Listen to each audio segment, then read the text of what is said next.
I tell people all the time I had everything but had nothing. No one to share it with. My kids were embarrassed to be around me. Everything kept getting smaller, circle of friends. After one whole year of never leaving my house, I finally just said, man, it's time to do something.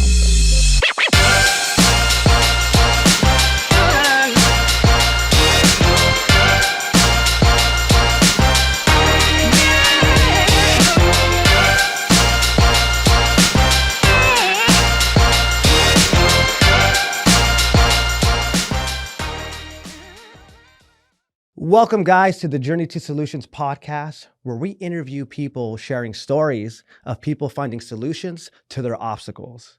See, we truly believe that with God in your life, He can transform you and He can do anything with you. And so I want you guys to pay attention to today's episode because it's going to be a powerful one. I want you to lean into it and I want you to trust it because there's nothing special about me and the person I'm interviewing. We're just like you. So just know that if you listen closely, you will find the answers to anything that you're going through. And so today, guys, our special guest today flew in all the way from Texas. And he has an amazing treatment center that's been around for 15 years? 15 For years. 15 years. And that doesn't just happen. Most treatment centers will last 1 to 3 years. So this is how you know they're doing it right. They're people-centered, and they've helped over, if you were to guess, how many people you think you've helped in 15 years? We've had over almost 9,000.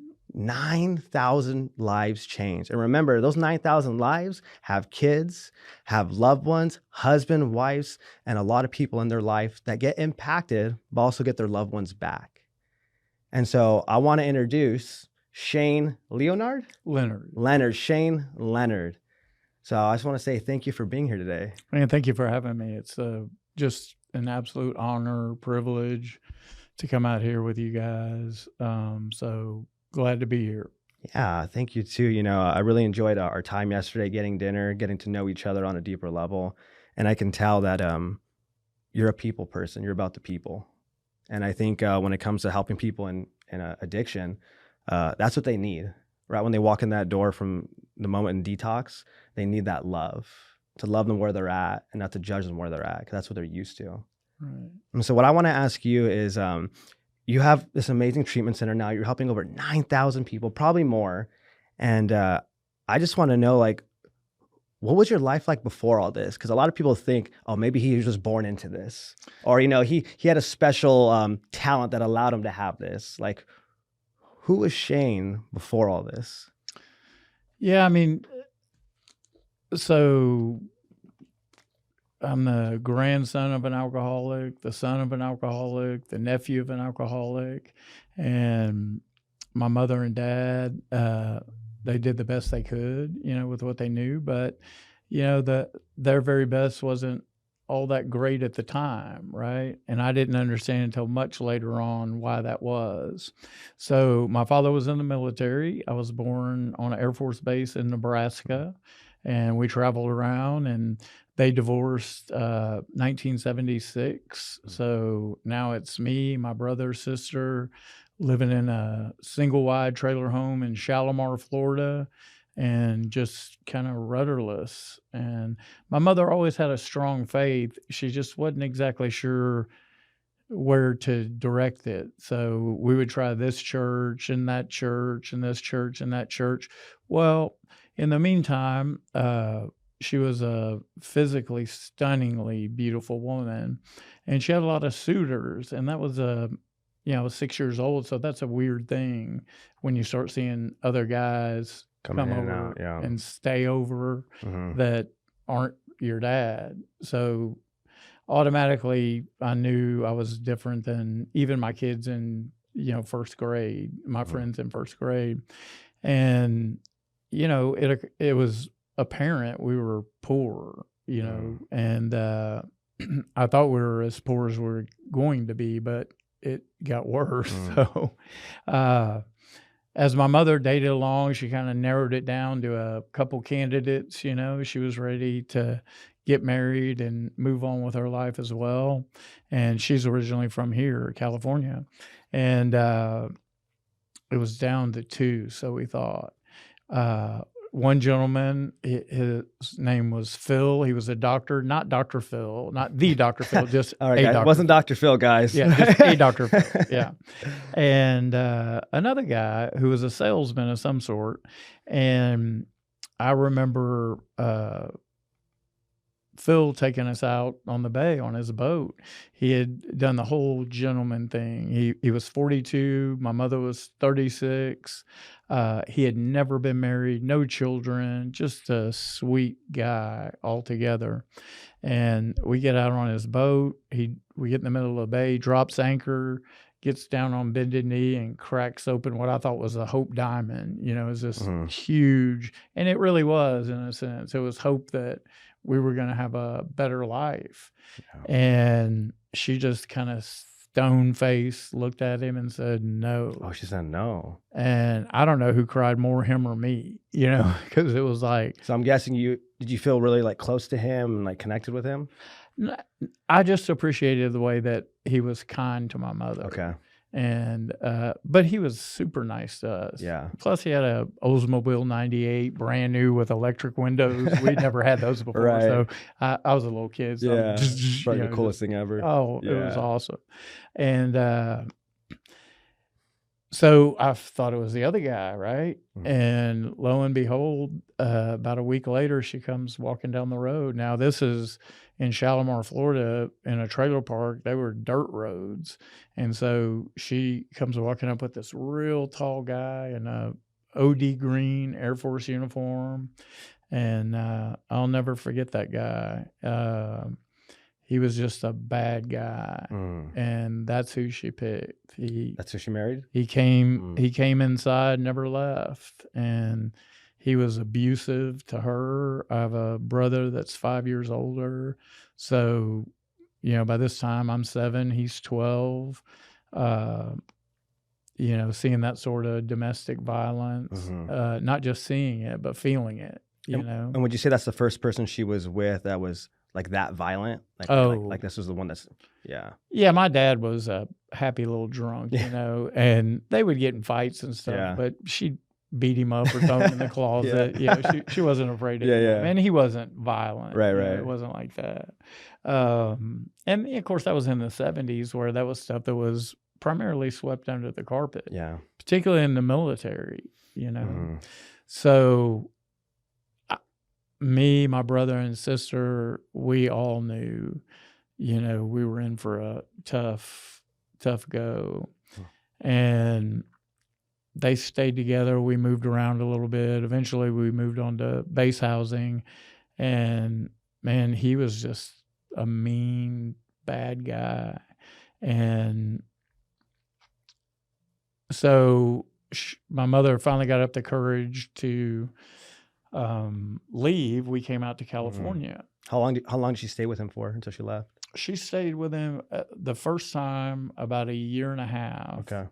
And we came to California to live with her mother, my grandmother, and they could never see eye to eye. So back to him she goes, because that's all she knew. Right. And I remember the day all that ended.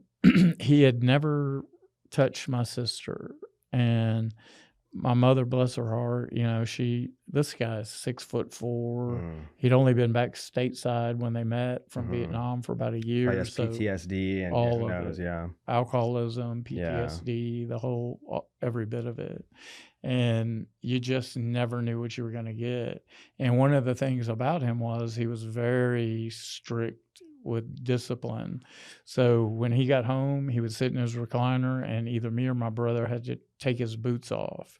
And if you didn't take them off just right, that's when it popped off, you know. And so my mom would instantly rush in to try to protect. Yeah. And, you know, she would catch the worst end. Well, this time he comes in, it's a little different. He comes in on crutches. He was hungover. He was a helicopter mechanic in the Air Force. And he came in 2 crutches, and he had a broke leg. And I don't know where I was exactly at the moment, but he sat down in his chair. My sister's 2 years older than me, so I'm the youngest. And she goes in to take his boots off. Well, she can't, I mean, little girl, she Yeah. doesn't know how to do that. He starts getting very agitated. Well, here comes my mom. Things were different now. All of a sudden, my brother, he's 12, playing Little League. He comes out of the room with a baseball bat and takes out the other leg. And that was it. We literally had to escape. His boss in the military was from Cleveland, Texas, about 45 minutes north of Houston. And he had a little fishing cottage in a place called Plantersville, Texas. Now, Shalimar, Florida, even though we lived in a trailer park or on base housing, it's still Shalimar, Florida. You know, it's not very far from Destin, Fort Walton Beach. So we're used to this beautiful, and on military bases, they have everything, skateboard ramps, you know, just the whole nine. Yeah. And this place was 3 miles down a gravel road. And Louis Roark was his name, one of the kindest men I've ever met. And he let us live there. We didn't have a car. He got one of my bad stepfather was a tech sergeant at the time. So he had another tech sergeant that worked under him drive us down. We had one U-Haul and no car, 3 miles down a gravel road, no family, no friends, no nothing. And we started from there. And I knew my brother and sister were a little different. You know, they always kind of found their own clique. I knew we were screwed. And I didn't want to live that way, you know, that I wasn't going to live that way. And it was, you know, you think it's going to get better. The violence and all that stopped. But, you know, being as poor as we were, my mother would hitchhike to work to College Station, which is 45 miles. So she would walk 3 miles up the gravel road, get to the highway to hitchhike 45 miles to make minimum wage. And God bless her, man. I never saw her in a bad mood. She never complained. She never explained. We always felt loved. We always felt protected to the best of her ability. And life just went that way. And so we all enrolled in school there, which we thought was cool. The cool thing about that was they got out in May as opposed to June in Florida. So we're like, this is going to be all right. Yeah. And so Navasota is about 15 miles from there. Well, when you ride the rural bus, you're going down every little country road. So we'd have to get on the bus at 6:30 in the morning to get to school by 8:30. Wow. So you're on the bus 2 hours in the morning, 2 hours in the evening. And, you know, school back then, I don't really know how it is today, but how it was then, it's all merit-based. You know, just like band. If you're the best flute player, you sit in first chair. If you're the best trombone player, first chair. Same with academics. There were 25 kids per class. The top students sat in the front desk of each row. And I was blessed with a certain intellect. I was always in chair 1 or 2 throughout school. But that's when things started affecting me, because who am I sitting with? I'm sitting with primarily people from intact families. Their families own their own business. They're professional people. They're room mothers. My mom couldn't do that. And was this the first time you started to notice that, like maybe comparison or insecurity or that jealousy maybe around these people, and you kind of know where you come from? Less than embarrassment, shame. Would you ever like lie, like, oh yeah, my home life's like this, I've done this, to kind of like be accepted and fit in? It's funny you mentioned that, because show and tell, that was always, you know, a lie. So somebody would get up in front of me, and so show and tell over Christmas. You know, my buddy Rob would say, I ran downstairs and in the den was a big train set. Well, I lived in a little bitty house, you know, no downstairs, no den. Yeah. And I would get up after him, you know. Yeah, I ran downstairs and, you know, there was an Atari. Yeah. Just So I learned to lie out of embarrassment and Yeah. shame. And in elementary school, that doesn't matter all that much. But when you start getting to junior high, when things cost money and you can't do them, then the dishonesty becomes more. And yeah, you start caring what people think more, right? You want to fit in, you want to be a part of. You're trying to find yourself in these communities at school, and kids can be mean. they can be, yeah, for sure. And being in that top tier of students always put me with those people and their families. And I was very fortunate because a lot of the nobody ever came to my house, Right. for sleepovers. I would always go Go there, their house. And just a lot of kind people that didn't have to be kind to me were.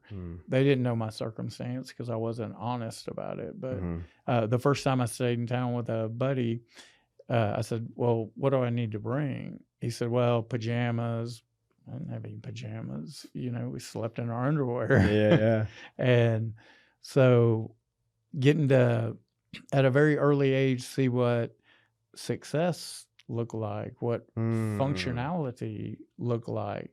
Man, I wanted that. So at that point right now, you're saying this is the first time you got to see like behind the scenes what success looks like, maybe money looks like, and all that stuff. Oh, yeah. Yeah.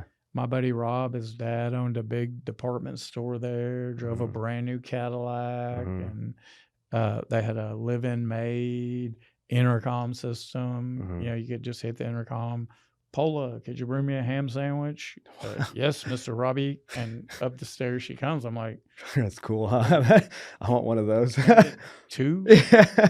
So, and then things kind of improved. My mom got a better job at Walmart. That was a tremendous upgrade. Walmart number 31 is in Navasota. And then she got a better job. She was a cabinet maker at a mobile home factory. So she bought a piece of land and bought an old junky. We paid $1,200 in 1982 for our home.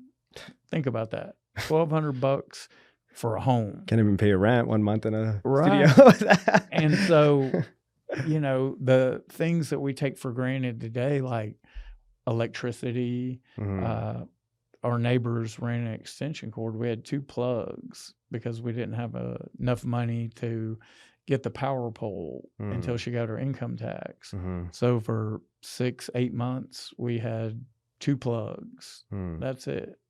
And so our refrigerator was one of those old slide Coke boxes. Yeah, I remember those. Yeah.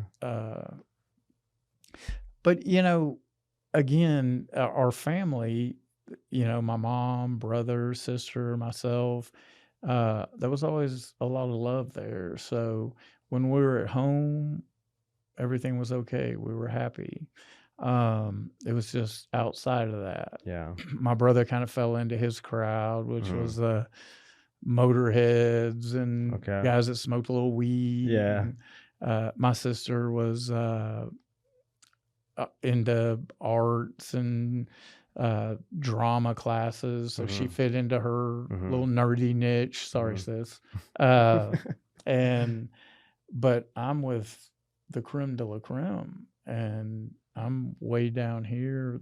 They're way up here. That's the way I felt.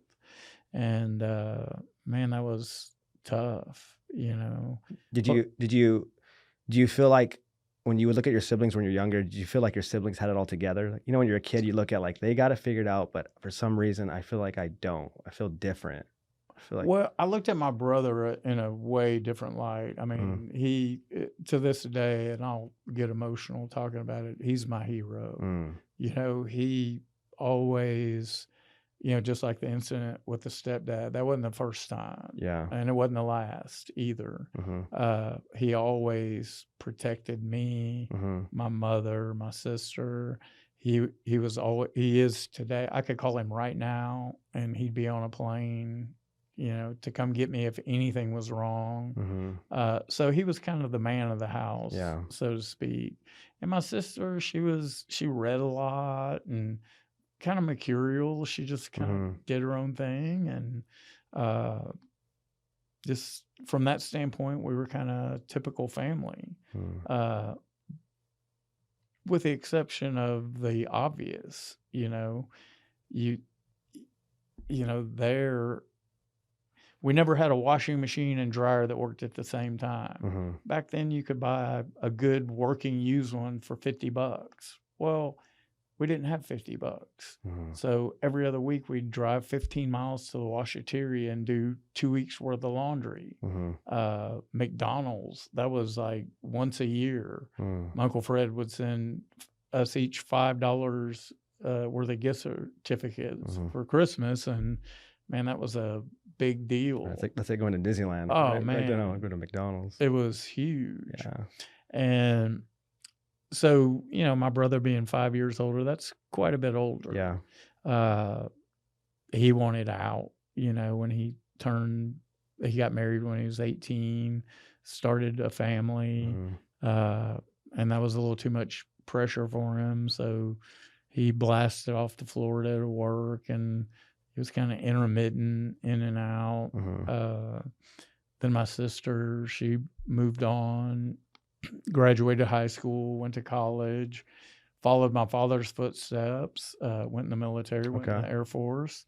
And through her hard work, she was very dedicated, actually became an officer, which was a very cool thing. Watching my dad put her butter bars on, her lieutenant bars on.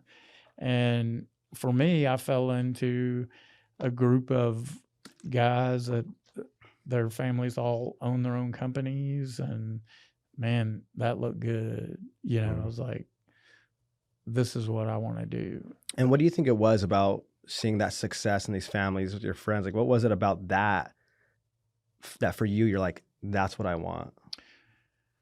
Well, obviously it was the material things at first, the fancy house, the fancy cars, and just the options they had that we didn't. Yeah. And, but it was also a good thing because, I didn't have a father figure, my brother being a close proximity, but who taught him? Yeah. So his skill set was limited in that regard too. Right. So fell in with unfortunately he's no longer with us, but addiction. He took his own life in 2016, but who did? My best friend. Oh, your best friend. Yeah. And Clayton Chanel. Was this somebody you met in high school or after high school? I met him in junior high school. Junior high school, yeah. Okay. Yeah.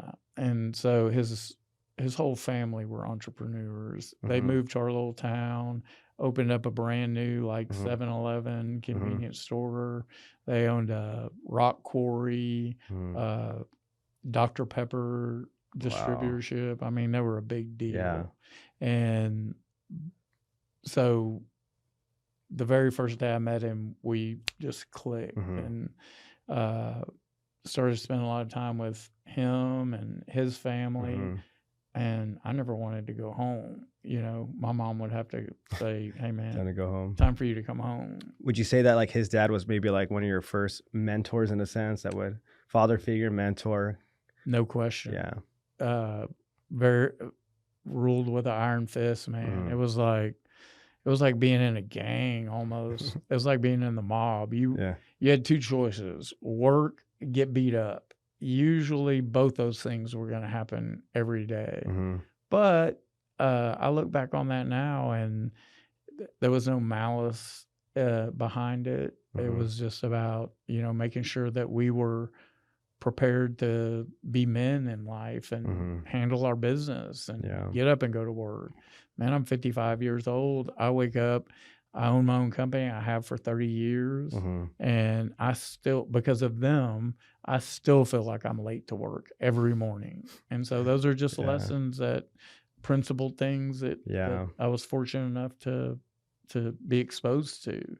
where otherwise I wouldn't have. Yeah. It kind of reminds me of the book, Rich Dad, Poor Dad. Mhm. You know, you had an opportunity you grew up with the poverty mindset, right? You've seen what that looks like. And you were blessed to meet somebody that you connected with that had the opposite type of lifestyle, right? What success looks like, and being able to be exposed to that, right? Like you said, these little one-liners, these sentences, the way they move and do things, right? Planting those seeds of like a growth mindset, basically for you, like preparing you to be the person you probably are today. Like, right? Imagine if you never had that friend and never had those type of exposure, you could have probably been stuck in a poverty lifestyle. No question. Mm-hmm. No doubt about it. So, yeah, when his name is Sonny, Clayton's father, Sonny Chenault, we all worked for his grandpa. All right. Don't get that twisted. we all worked for him. He was the big boss man. Yeah.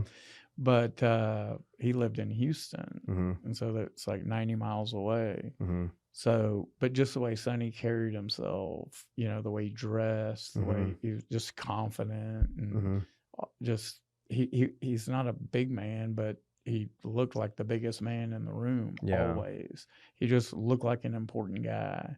He handled himself accordingly, and but nothing less than hard work was acceptable. So that was the greatest thing that ever happened to me from that standpoint.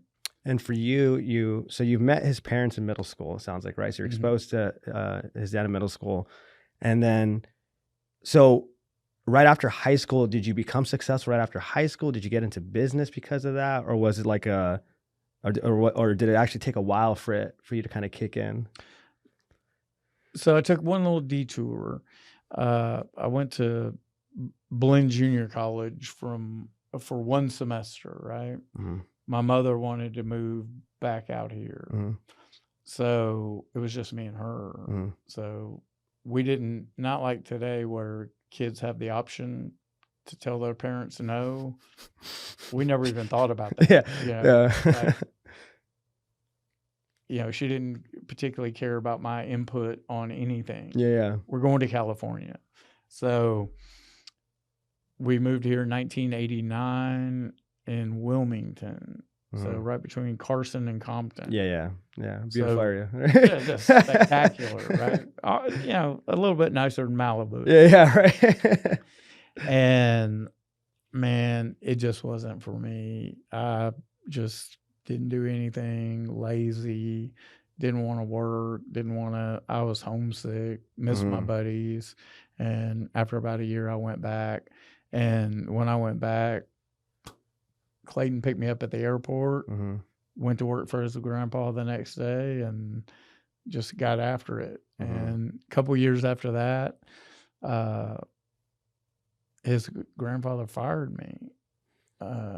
He had a contract with Goodyear Tire and Rubber in Pasadena, Texas. And every time he would come out, you know, he's in a brand new truck. He has a little dog with him. And I was real heavy back then. How big were you at that point? Probably then about 290. Okay. But I got much bigger. Yeah. And so his endearing nickname for me was Skinny. So he's like, hey, Skinny, I need to talk to you. Hop in. Well, man, I was so happy to hop in because the AC was going in the truck. And I know it's hot in Texas. Yeah, and he goes, Skinny, I got to let you go. Boy, it broke my heart. You know, I was just like, why? You know, and he never told me why. Oh, he didn't? Ever. And so here I am on my own, and it wasn't that easy to get work then, especially no education, no craft. But that hustle that I learned from them, I just got after it and ended up lucking into a job that I had no business having. I didn't know what I was doing.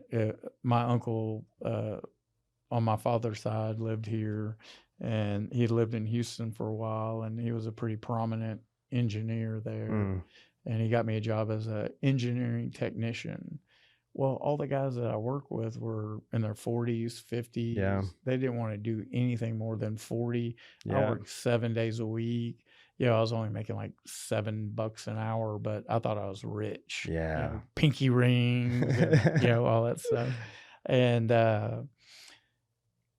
that set me up for the next unbelievable. I've been so fortunate, in a lot of regards. One of my colleagues got sick. Our biggest customer was Union Carbide, the engineering firm. And my boss calls me in his office one day. He goes, Shane, how would you like to go to beautiful Port Lavaca, Texas for 90 days? I said, I wouldn't. I'm living in Houston, 20 years old, got a company truck, company gas card, Yeah, you're living your best life right now, right? Yeah, man, I'm having fun. And he said, well, let me phrase it another way. You're going, So I went and met these wonderful guys at the plant that just, like I said, man, I had no idea what I was doing. Talk about fake it till you make it. I was just faking it because I never made it. And so here I am. I get married, start having children. But man, working at the plant, it was like, I'm 24 now. It's like prison, this is it. I was making great money, lived in a brand new home, 2 new cars, should have been grateful. I mean, I was grateful, but I knew that wasn't it. What was it about that? Because sometimes people strive for that, right?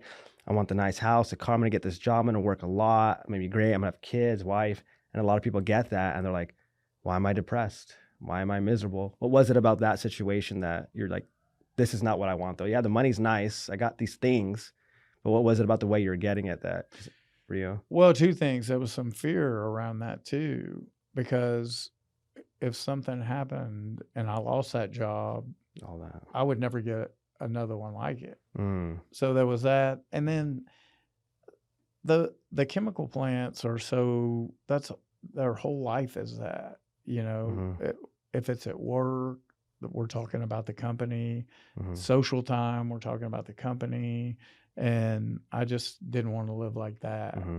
And so parallel to that, my best friend's grandfather was retiring, and he made it possible for me and Clayton to buy the company from him. It wasn't that big, but that big, that's relative, right? It was way bigger than anything I was doing. So I told my wife, I said, hey, I'm going to go visit Clayton this weekend in Houston.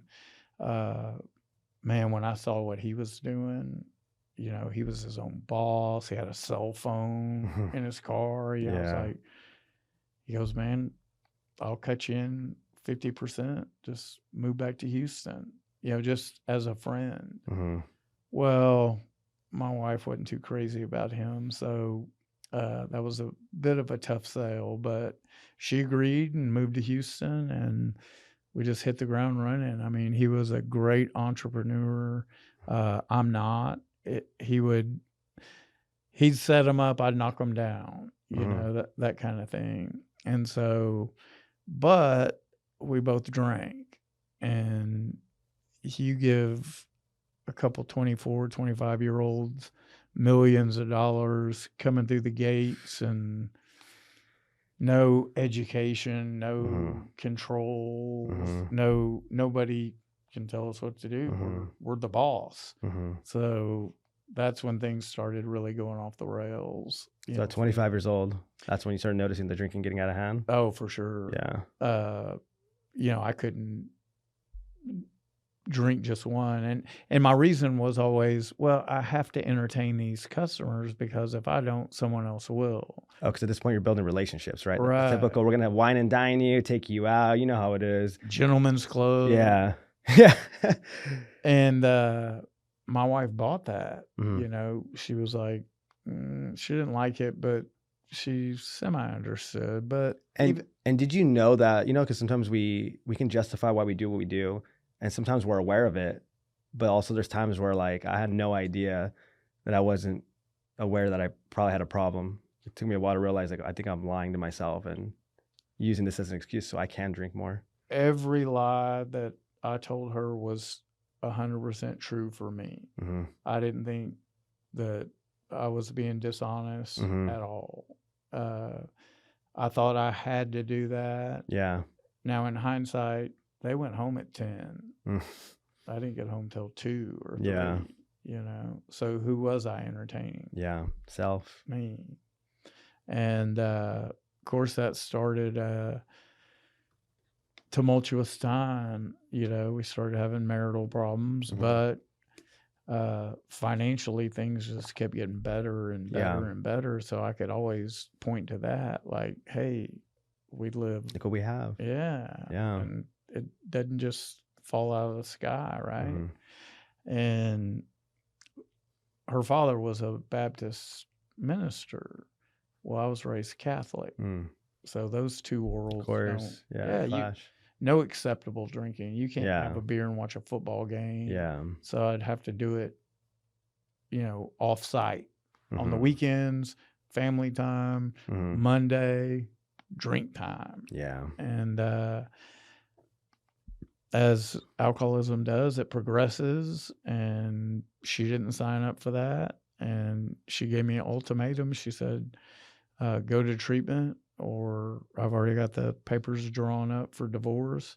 And man, that's the last thing I wanted, because it's all those ideals and convictions. And Mhm. I'm not going to be like my dad. I'm not going to be like my Yeah. stepdad. I'm not going to do this. Mhm. And now they're happening. Mhm. And it's really just bewildering, honestly.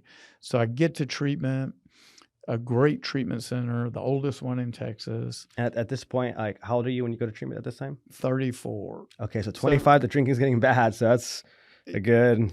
Yeah, it wasn't that bad. Yeah. But It by the started. time I was 30, it was That's when it was. Okay. yeah.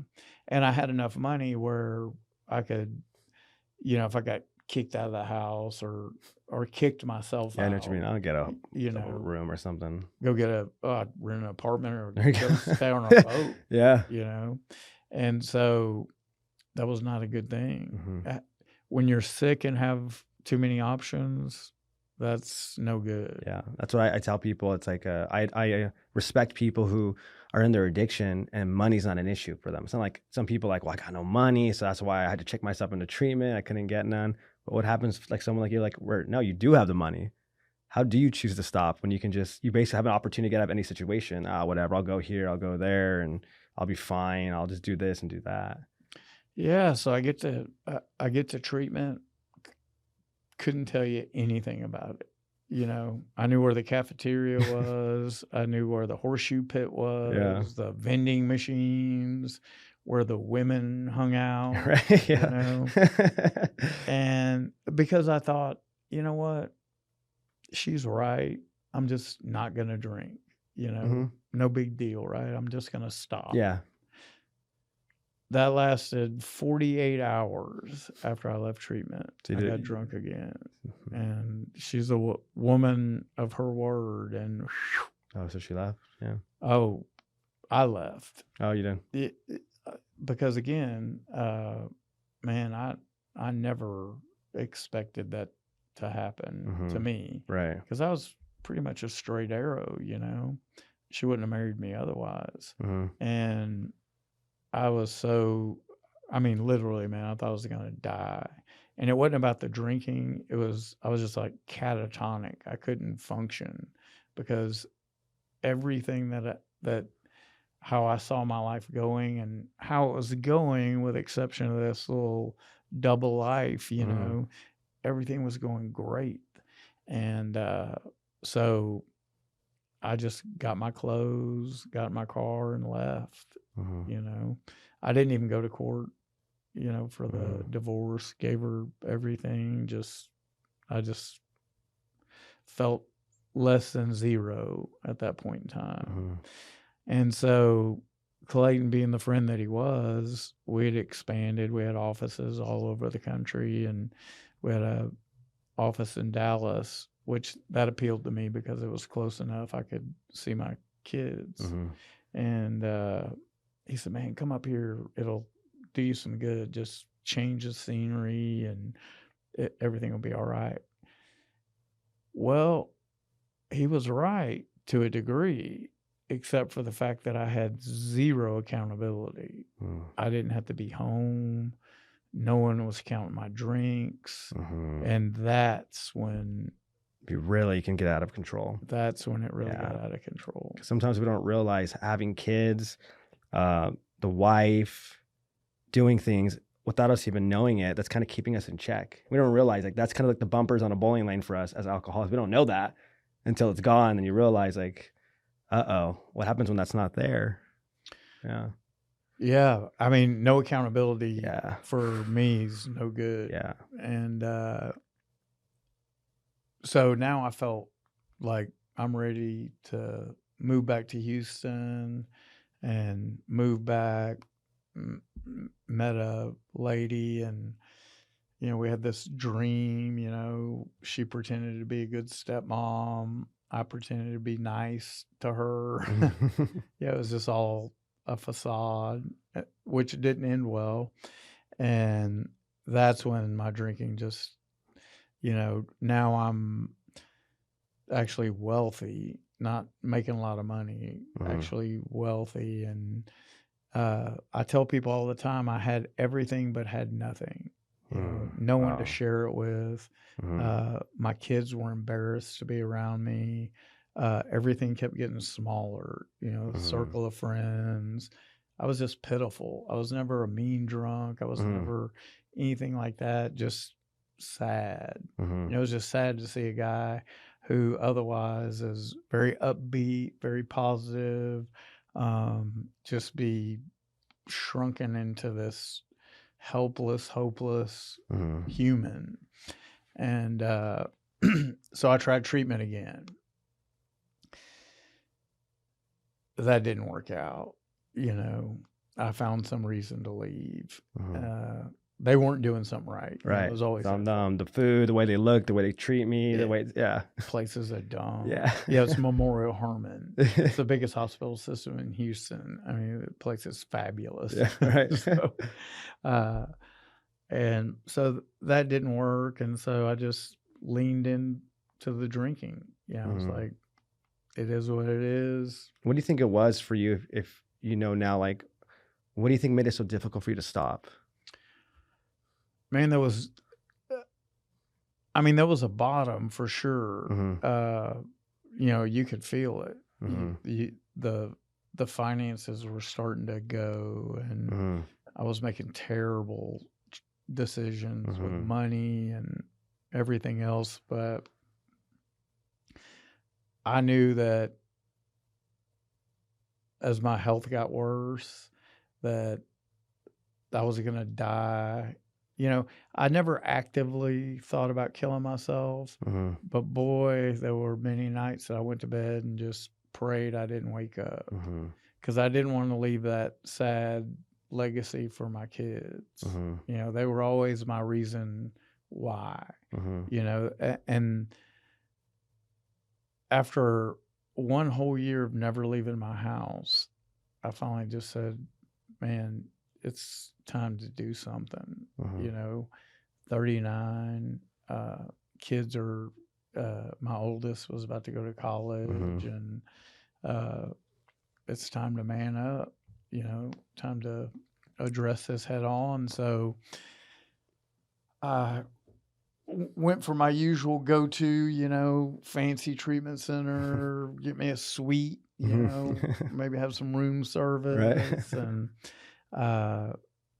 there weren't that many treatment centers. My sobriety date's December 10th, 2010. And so Houston was never a destination place like California or Florida or even Arizona for treatment. There were only 4 places at that time that had detox.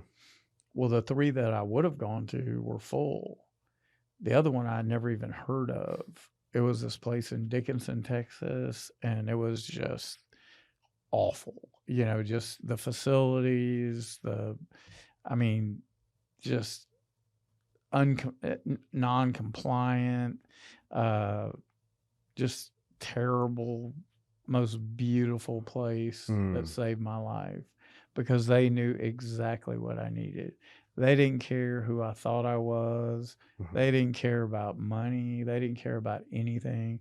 They hated addiction and loved people. Mhm. And you felt that the second you walked in there. Mm. All the clients would come greet you. It's almost Mhm. uncomfortable. It's like, man, Yeah. I'm back. And just their culture was just amazing. Mhm. And I'd intended to stay there for a whole year because I didn't trust myself. And why would I? Mhm. You know, because every time I would say I'm going to quit drinking Yeah, you don't. by 10 o'clock in the morning, that was out the window. Mhm. And so that's when I really started, you know, Mhm. when I was determined that this time I'm going to do whatever it takes, go to any lengths, Mhm. whatever they tell me to do, I'm going to do. Mhm. And the one thing that I hadn't done is work the steps. And that's all they did. Mm. There was no fancy counseling. And CBT, DBT. it was Yeah, just work. BBT, big book time. I like that BBT. I'm gonna take that BBT. And that was it all day, every day. Mhm. We're just pounding that big book. And, Mhm. you know, what an elegant book. You know, it's just 164 pages of everything in that book's true for me. Yeah. So even today, I don't scoff, but it shocks me at the notion that people don't find it a real disease. It Yeah. absolutely is. Yeah. I mean, it fits every definition. Mhm. How do millions of people have the exact same symptoms? Yeah. And it's all spelled out in that book. Yeah, that's why I love that. It's like read this book and you'll literally feel like somebody followed you and just wrote out your life and how you Yeah. think, how you feel, and how you act, and every technique you've tried. I heard this saying, it was like the Bible tells you why you should live this way, and the AA book tells you how to live that way for people like us. It's without question. Yeah. So, but how we are, you know, I'd committed, paid for a whole year, 30 days rolls around, I'm good. Because I'd done everything they asked me to do. I thought, You're fixed. yeah. Yeah. And when I left, they told me, they said, hey, man, you're not ready. I'm like, yeah, I am. Yeah, I've done everything. So their model was, if you're not around, you're probably not doing the right thing. You need to stay plugged in. Yeah. So every day I'd come back from morning meditation. I'd hang out with the fellas, meet the newcomers, service work, trying to sponsor people, all that. And 23 days later, I just, on the way to a friend's house to watch a boxing match, and pulled into a liquor store, got a bottle of vodka, and got hammered, got up the next morning, went to morning meditation. Nobody knew. So I was like, oh man, this is cool. All I got to do is go to morning meditation. I can drink. Right. I mean, just thinking. Yeah. Right? And that lasted all of 3 days. You know, the intervals in between drinking just get shorter and shorter. Let me ask you this. So what do you think it was? Because I think a lot of people might be listening. They're like, wait, so he did everything he was supposed to. He even showed up back and was of service there. If he's doing everything right, why did he drink? Step one, you know, powerless over the first drink. You know, for reasons yet obscure. You know, we're just not able to remember. I just forgot. Yeah. You know, and that's the illness. You know, that you can be 23 days sober, on the way to a friend's house who's a doctor, who knows you're not supposed to drink, and knows that I just got out of treatment. Never said a word. It was just like business as usual, right? Yeah. So no, I didn't do everything. The idea that somehow, some way I'd be able to drink again was not Yeah. smashed. That reservation. And I love that, right? It's that idea of like, we got to remember, as long as you don't pick up, you're good. But one is never, or one is too much, right? And 1,000 is never enough. And once this is in us, the Dr. Jekyll, Mr. Hyde effect kicks in, and it's just, Yeah, no doubt. And then just everything falls apart. yeah. And so, man, it was very humbling. My sponsor, great man, I begged him to be my sponsor because, you know, when you pick a sponsor, you're like, I want the guy that's the best. Yeah, You yeah. know, whoever the best the is. coolest guy, the best guy. Yeah, the most popular guy. Most popular, He yeah. always got called on to share. Yeah, you're like, no one that's the called guy I on me. want. I'm like, and the greatest thing that ever happened was him, because he said, what are you going to do? I said, man, I'm going to have to go back to treatment. He goes, well, call Banks or Chuck, the guys that worked at Bay Area Mhm. Recovery, and get on back.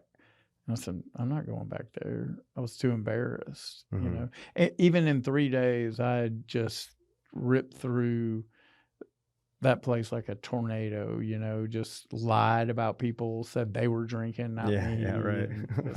So I didn't want to make that walk of shame. Yeah. But he said, and I respected him enough that he said, then you're going to have to find another sponsor. So here I go back to Bay Area Recovery. It's right about 10:30, 11 o'clock. It's 11 because it's right after 10 o'clock group. Mhm. And people are just laughing. I'm crying, you know, Mhm. that old Yeah, self-pity woe is me. cry. Yeah. And they're just laughing at me. And I'm like, what's so funny? And they're like, man, we can't believe you made it 23 days. Right.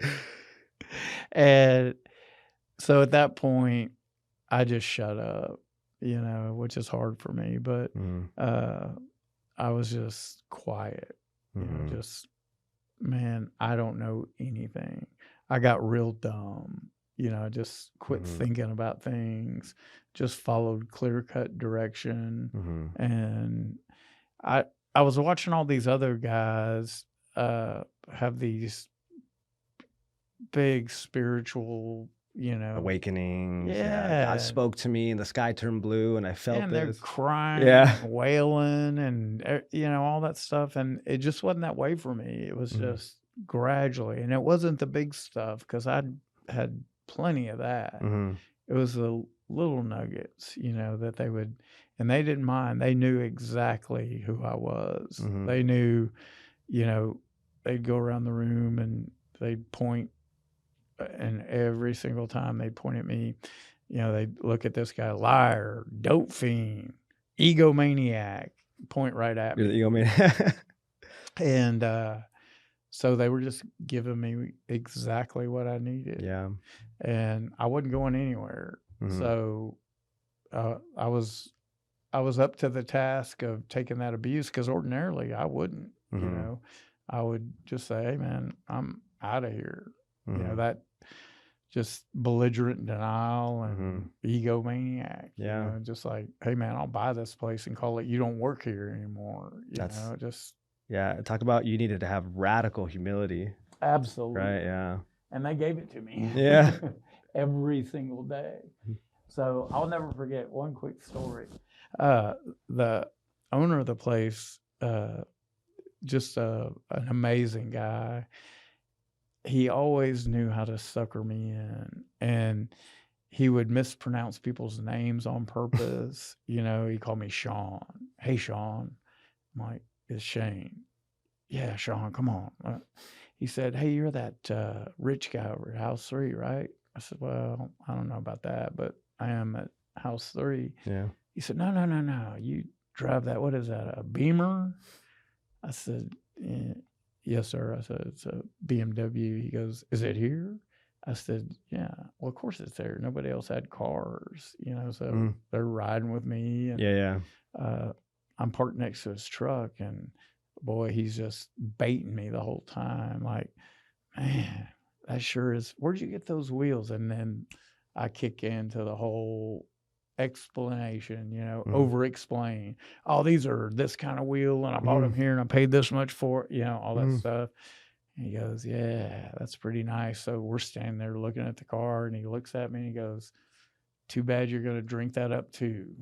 And I'm just like, he got me again. So he crescendos up to this beautiful Yeah. thing about my car and then, nah, you're going to lose that too. Mhm. So it was just those the things like that I remember. Yeah. Introducing myself. You got 1 minute to tell the whole group something about yourself. Well, the other 5 people that went ahead of me got their whole minute. I get this much out. My name's Shane Leonard, 39 years old. I'm from Seabrook, Texas. He goes, whoa, hold up. How old did you say you were? I said 39. He goes, damn, boy, the party's been over. And man, that hit me like a ton of bricks. Ordinarily, I would have had 2 reactions. I would have fired back at him something, or I'd have just left. Yeah. But this time was different. That was the first spiritual experience I ever had because I just sat down and thought about that. And I was like, man, could that be it? Could it really be that simple? I'm just partying. I'm not bipolar. I'm not multiple personality. All those diagnoses that I had, that's not it. Yeah, I got abused physically as a child, but man, that was 32 years ago. Yeah. I'm going to drag that around the rest of my life. Is it really that simple?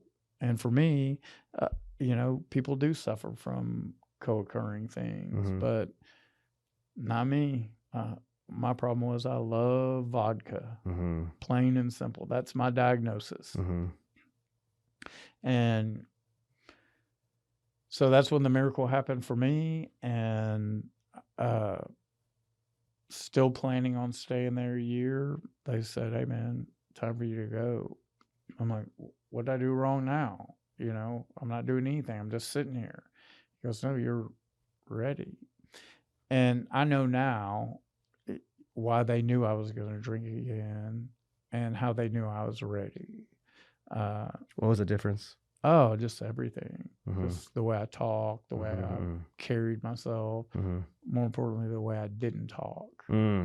Just be quiet. I don't have to be the star of the show. I don't have to be center of attention. Yeah, have the best thing to say, the funniest thing to say, the one-liner, right? Like, yeah. And like Banks, he told me he had a really nice pair of shoes on. I had a pair just like them. So I was like, he goes, nice shoes. And of course, I go into the whole spiel about these are Donald J. Planners. And he said, man, why can't you just say thanks? When somebody compliments you, just say thanks. And it never occurred to me, So it's those little things they gave me. And so I think that day or the day before, he said, man, those are nice shoes. And I just said, thanks. That's it. And that's when they knew, something had happened. I'd changed. Yeah, they're starting to see your defects of character change. They're probably starting to see the humility in you, right? You're listening more. When they say something, you listen to it and you change. And so what I'm hearing right now is, so you grow up in poverty, you see a lot of dysfunction, you meet this friend. This friend's family comes from the opposite way of living like you, right? You see the success, the entrepreneur, right? So you're exposed to another way. And just showing up every day, being around people like that, right? These opportunities happen for you. You take action, right? Because you kind of had that growth mindset within you. And you're 25, you're making a lot of money. By your 30s, your drinking's getting out of hand. And now, right, it's making your life unmanageable, affecting your romantic relationships with your kids. Can't stop drinking. She's gone. Go to treatment a couple times, right? You have the pink cloud syndrome. It sounds like 30 days, I'm good, right? And we really think that, right? You get humbled. Luckily, you have the strength to walk through that shame and guilt, go back, and you get that radical humility. These people are speaking life into you the way that you need it. And so at that point, Is this the time where you stood sober? Like the story, is this when you stood sober moving forward? Oh yeah. Okay. So this is Yeah. the beginning of your long-term sobriety. Yeah. No medicine, no Mm-hmm. drink, no nothing. Mm-hmm. Just the obsession was removed. Mm-hmm. Oh, I actually felt like when I finished my fourth step, I felt like the dumbest person on the planet because, I had way more. I had like a whole dossier, What are the yeah. of people who had wronged me Yeah, and yeah. all that. And my sponsor says, "Hey, man, you missed a column there." And I'm like, I didn't miss anything. Man, it is exact, precise, Yeah. word for word, Yeah. 100% true. And he said, "No, you missed the part where what's your role in Yeah. that?" And just being pragmatic, I can count. So let's just, for round numbers sake, 95 out of 100 of those things would have never happened if I was sober. Never. I would never do a bad deal or something personally embarrassing or debaucherous. I would never do anything like that unless I was drunk. Yeah. And that's when donkey ears sprouted out of my head. Right. I just felt like just an idiot. Mm-hmm. And that was just more humility. Yeah. And more humility. And so, man, I couldn't wait. And we'd have to go down to Joe, the owner's facility for a group. And he was just a terrible public speaker, just awful. He was always clearing his throat, mispronouncing words. Mm-hmm. I mean, it was literally like, I was like, man, let me do it. I can read. Well, he was doing it purposefully, for people to pay attention.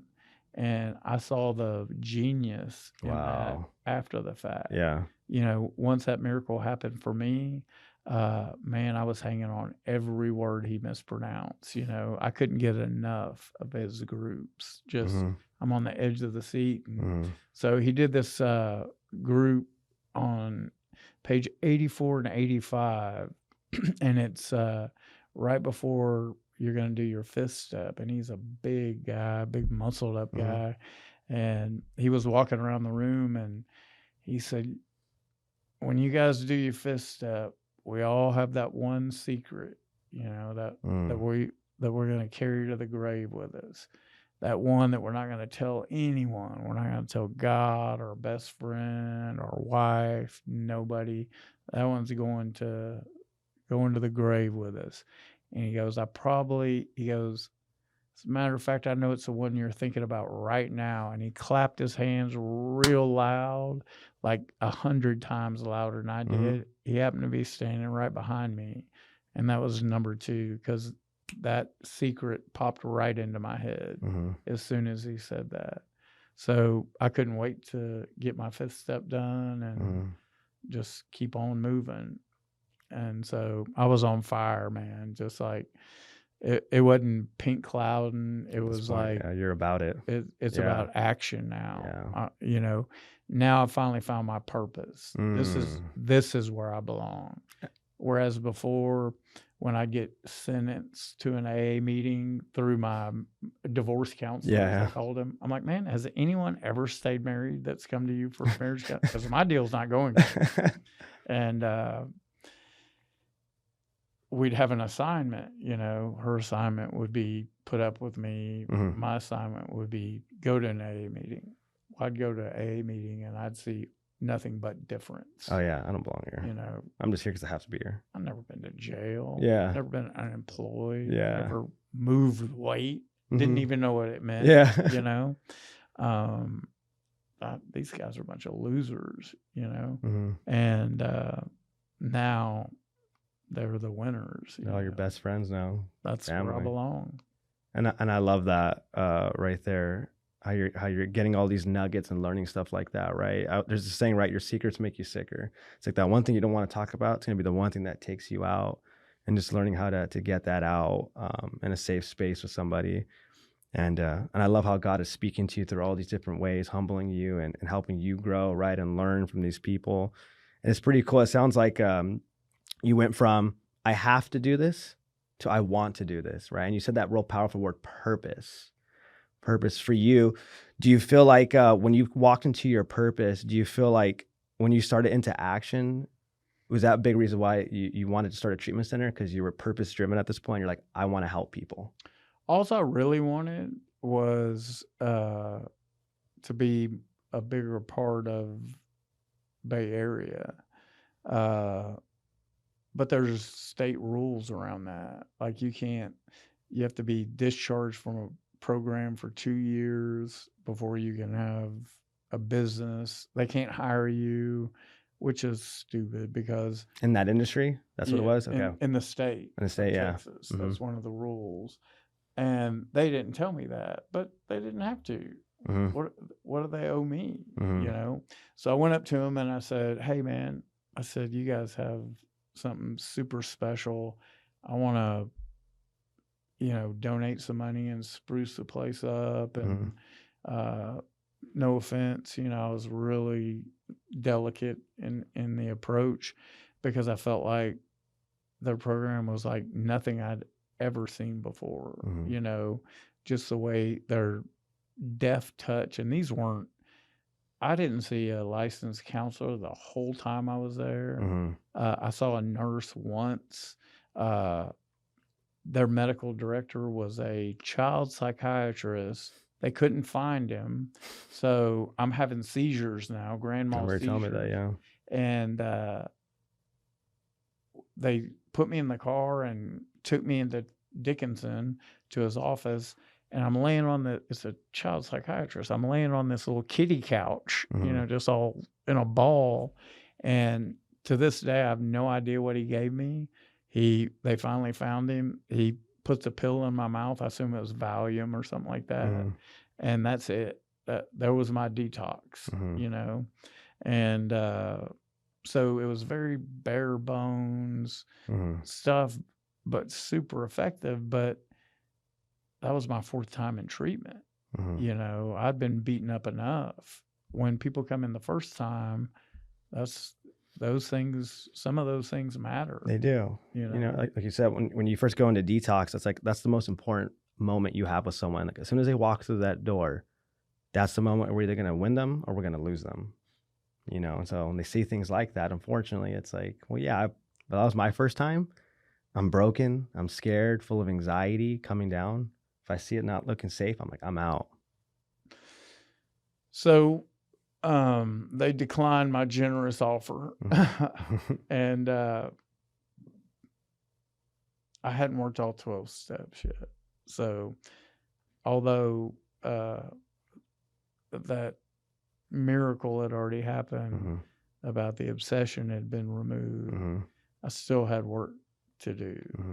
And it kind of offended me, because here I am, being sincerely, genuinely wanting to help more people. Yeah. And they're not buying it. And which is their prerogative, no hard feelings about that. But that old ego kicked in a little bit. So I call it the only good resentment I've ever had, because I said, well, guys, if I can't be a part here, I'll just go open my own. And they laughed and all that.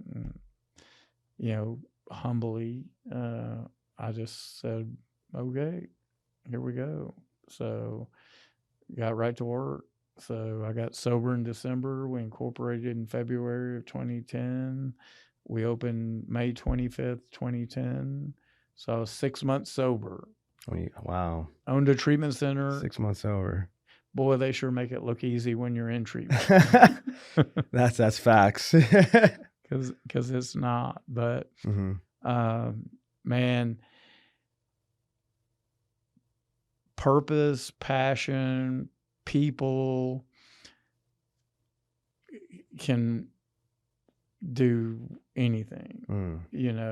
If you have the there's lots of people I know that want to be in business, Mhm. and it's not easy because there's always a roadblock that comes up, and Mhm. some are bigger than others.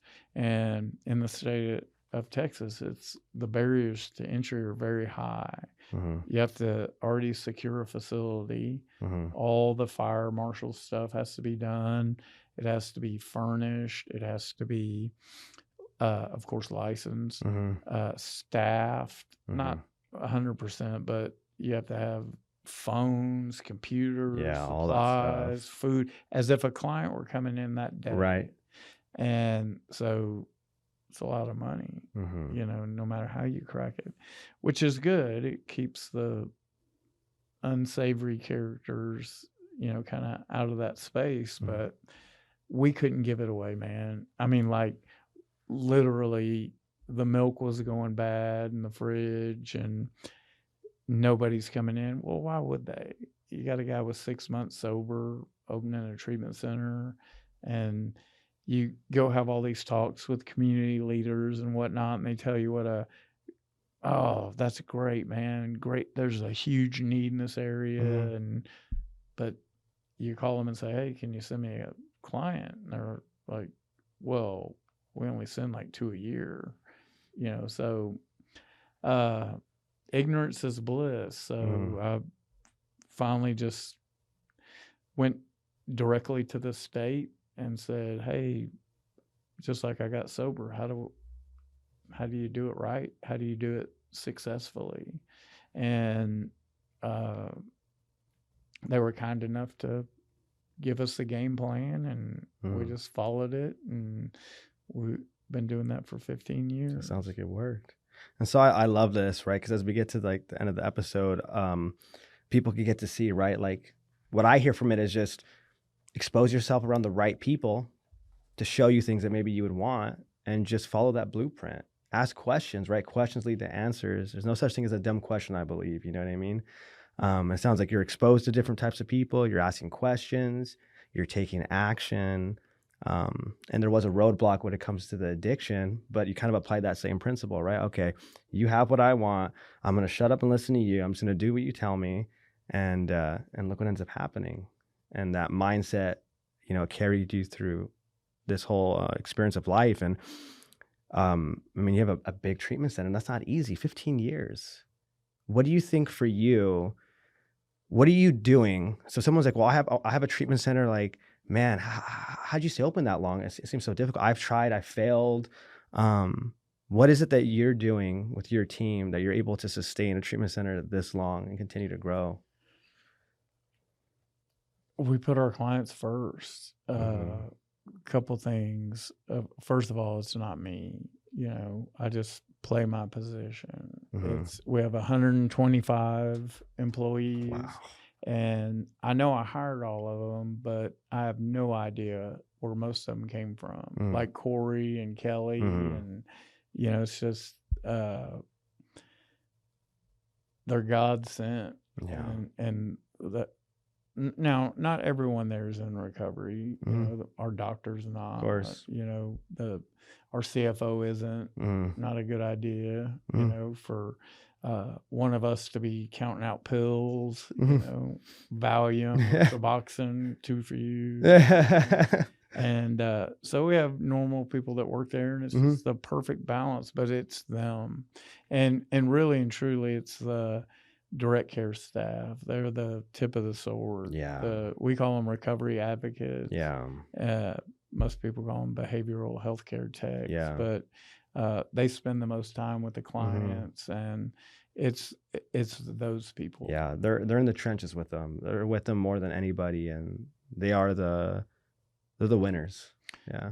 And some of the things that I learned have been very in other businesses have applied. Like, everyone was out of network, so I'm like, I'm gonna go in network, and I'm Mm-hmm. gonna go where they're not. I'm gonna Mm-hmm. market to out of network treatment centers, Mm-hmm. because where are all these people going? Yeah. Right. And so we built relationships over the years, Mm-hmm. and have a reputation for putting client care first. And we're the largest in Houston by any metric, Wow. and I don't say that, bragging. I say that because we get the opportunity to help more people. Yeah. And I know for one thing that when they come to us, they're going to get taken care of. We're going to do our dead level best every single day. Because if I'm having a bad day and I'm not inspired, it's okay for anyone. About a year ago, we had this new counselor, and it was time for a 90-day performance evaluation. And she was just super nervous. My office was across the street, and they were like, "What are you so nervous about?" She goes, "Well, I got to go meet with the CEO, And as if they rehearsed it, about 4 or 5 staff members said, "It's just Shane." And I knew we were winning then. Like when everyone else feels like I'm no better than them, because I'm not, that we all just have a job to do.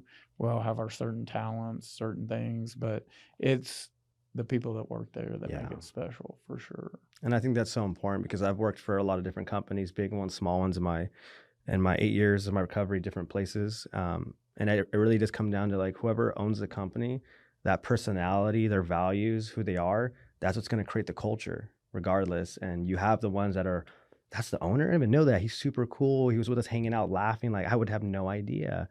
And makes sense why, the environment has such a good culture, and people are happy to work overtime. People are happy to stay late. People are happy to cover each other's shifts and show up, versus the one that's like, yeah, the boss does this and that. So I was like, yeah, I don't want to do overtime for this place. I don't want to cover shifts. When they call me, I'm like, I'm busy.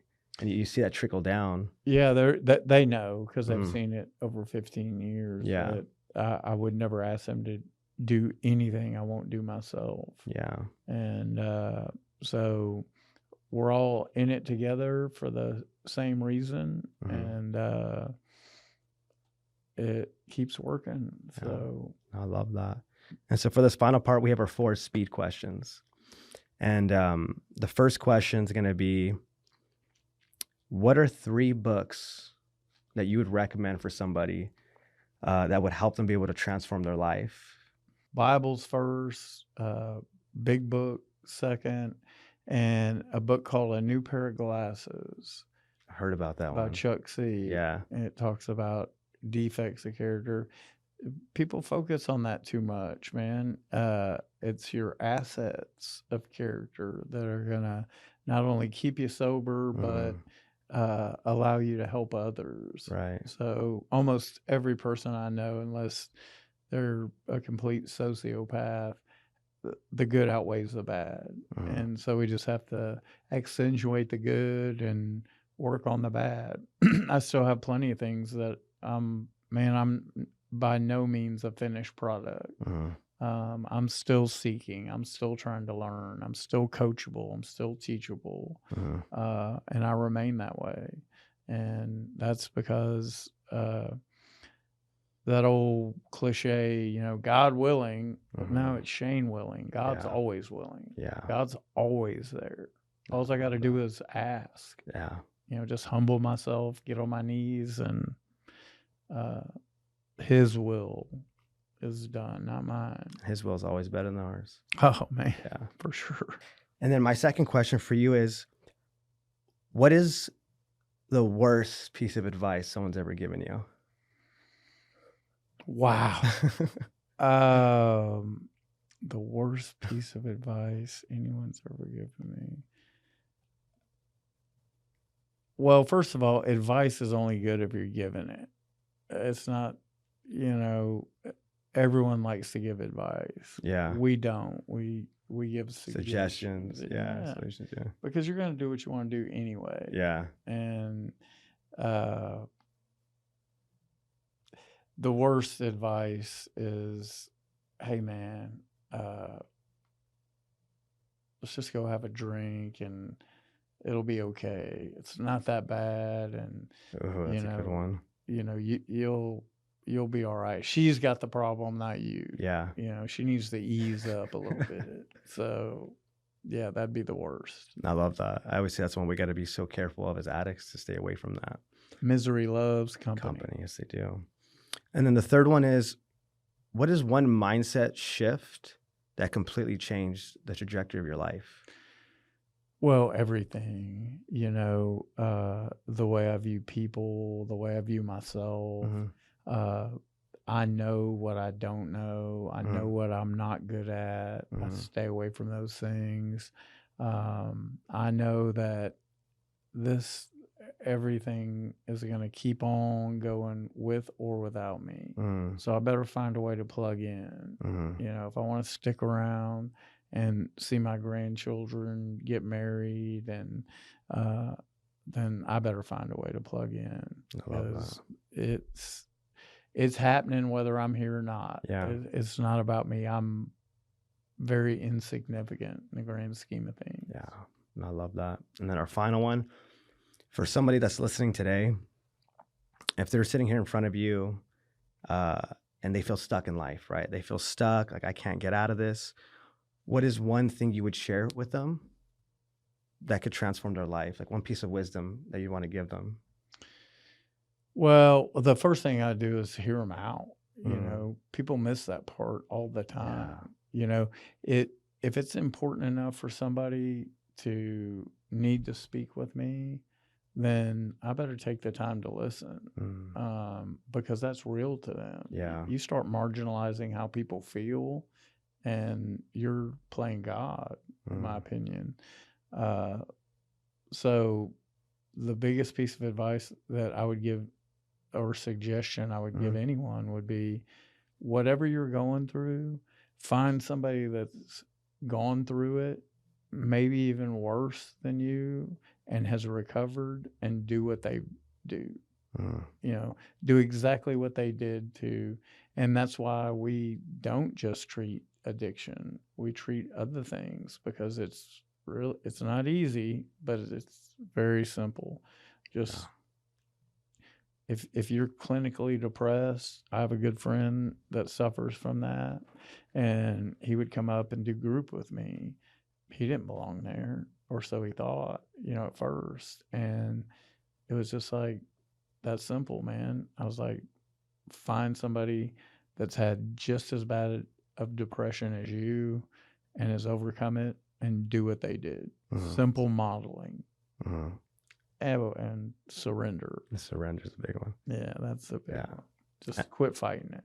And You're not going to win. Yeah. And I love that, because that piece of advice that you give is kind of like this idea of your story. Find somebody that has what you want and follow direction. It's that simple. Just find someone who has it. Listen, there's no secret sauce. There's no secret formula. They've been through it. So listen. So I just want to say, thank you so much for sharing your vulnerability with us, sharing your story with us, and doing what you do for the community. Because there's so many people's lives that are alive today because of the love that your people showed them. And so thank you for taking that action to have this vision to build this company. And for anybody that's watching this, please check out Into Action. They will love you where you're at. We would trust our loved ones in that place, and they're going to get the best chance at getting the right treatment, because there's a lot of places out there that don't give the right treatment, but this is a place that will give them the right treatment. So Shane, I just want to say thank you for being here with us. Man, thank you for having me. Yeah. Really enjoyed it. Thank you.